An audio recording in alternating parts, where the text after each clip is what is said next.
Welcome to my channel. இன்றைக்கி பாலக்கீரை soup எப்படி செய்கிறதுன்னு பார்க்கலாம். இது ரொம்ப ஹெல்த்தியான சூப். இது அட்லீஸ்ட் வாரத்துக்கு 2 டைம் இதை பண்ணி சாப்பிடலாம். நம்ம யூஸ்வலாக குழந்தைங்க வந்து கீரை சாப்பிட ரொம்ப அடம் பிடிப்பாங்க. நீங்கள் இந்த மாதிரி சூப் செஞ்சு கொடுத்தீங்கன்னா அவங்க ரொம்ப இஷ்டப்பட்டு சாப்பிடுவாங்க. ட்ரை பண்ணி பாருங்கள், ரொம்ப ஹெல்த்தியானது. வாங்க இப்போ அதுக்கு வேண்டிய திங்ஸ் என்னன்ட்டு பார்க்கலாம். பாலக்கீரை 2 கட்டு எடுத்துருக்குறேன். 3 பல் பூண்டு, ஒரு சின்ன வெங்காயம், ஒரு சின்ன தக்காளி, 1 டேபிள் ஸ்பூன் மைதா, கொஞ்சம் உப்பு, 1 tablespoon butter, chicken cube 1, 1 cup பால் எடுத்துருக்குறேன், 2 கப் தண்ணி. இப்போ வெசில் எடுத்துக்கோங்க.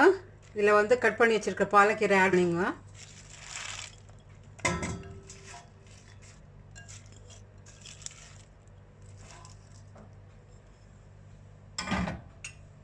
தக்காளி ஆட் பண்ணலாம்.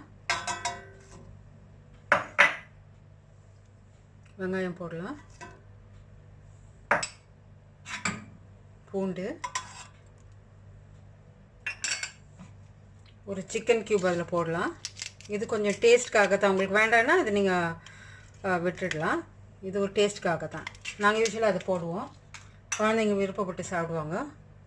கொஞ்சம் உப்பு, ஏன்னா இந்த க்யூப்ஸில் கொஞ்சம் உப்பு இருக்கும், அதனால் உப்பு பார்த்து போட்டுக்கோங்க. கொஞ்சமாக போடலாம், வேணும்னா அப்புறமேல லாஸ்ட்டில் போட்டுக்கலாம். இப்போ இதுக்கு வேண்டிய தண்ணி 2 கப் தண்ணி இதில் ஊற்றிடலாம்.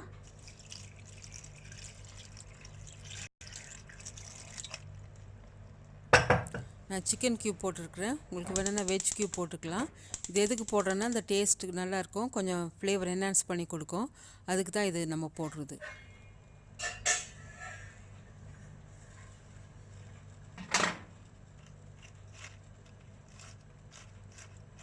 இது வேகத்துக்கு ஒரு 7-8 நிமிஷம் ஆகும். இப்போ இது மூடி வைக்கலாம். இப்போ இந்த சூப்பில் ஆட் பண்ணுறதுக்கு ஒயிட் சாஸ் செய்யலாம். இது எப்படி செய்யுதுன்னு பார்க்கலாம்.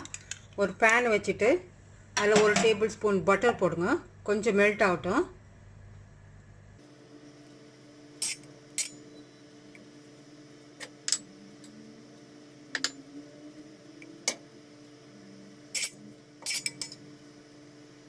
ஃப்ளேமு கொஞ்சம் ஸ்லோவில் வைங்க, இது கருகிடும். 1 டேபிள் ஸ்பூன் மைதா, ஆல் பர்பஸ் ஃப்ளார் போட்டுட்டு கொஞ்சம் நல்லா மிக்ஸ் பண்ணிக்கோங்க. ஸ்லோவில் வச்சுக்கோங்க.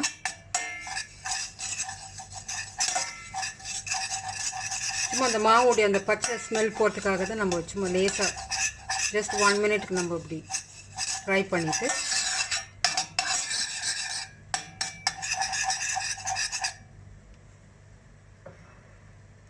இப்போ 1 கப் பால் கொஞ்சம் கொஞ்சமாக ஆட் பண்ணி நல்லா ஸ்டர் பண்ணணும்.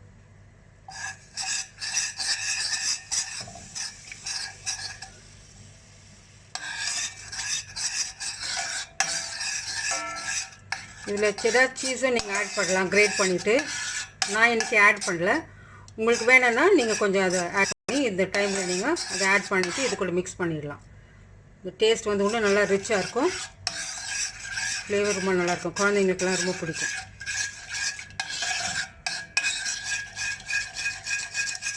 இது கட்டி இல்லாமல் கலக்கினே இருக்கும், கை விடாமல். இல்லைன்னா கட்டி லம்ப் அங்கங்கே லம்ப் ஆகிடும்.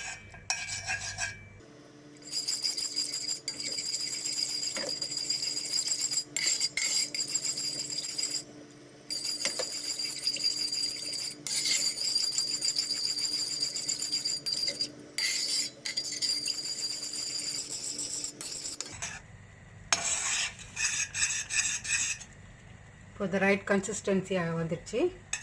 இது ஸ்டவ் ஆஃப் பண்ணிவிட்டு ஒரு சைடில் வைக்கலாம், அது ஆறட்டும். இப்போ கீரை எப்படி இருக்குதுன்னு பார்க்கலாம். இப்போ கீரை நல்லா வெந்துடுச்சு. இது ஸ்டவ் ஆஃப் பண்ணிவிட்டு கொஞ்ச நேரம் ஆறட்டும். ஆறின பிறகு ஒயிட் சாஸும் இதுவும் சேர்த்து நீங்கள் ஹேண்ட் பிளெண்டரில் நீங்கள் கிரைண்ட் பண்ணிவிடுங்க. ஒயிட் சாஸ் நீங்கள் அப்படியே கூட ஆட் பண்ணலாம். இது சம்டைம்ஸ் வந்து இந்த சாஸ் செய்யும் போது அங்கங்கே அந்த மைதா வந்து கொஞ்சம் லம்பி அங்கே கொஞ்சம் கொஞ்சம் இருக்கும். அது நம்ம சாப்பிடும் போது அது வாயில் வரும், குழந்தைங்களுக்கு இஷ்டப்பட மாட்டாங்க. அதனால் நீங்கள் இந்த ஒயிட் சாஸும் இந்த பாலக்கீரையில் போட்டுட்டு கொஞ்சம் நீங்கள் ஹேண்ட் பிளெண்டரில் நீங்கள் பிளெண்ட் பண்ணிவிட்டு அப்புறம் நீங்கள் சர்வ் பண்ணலாம்.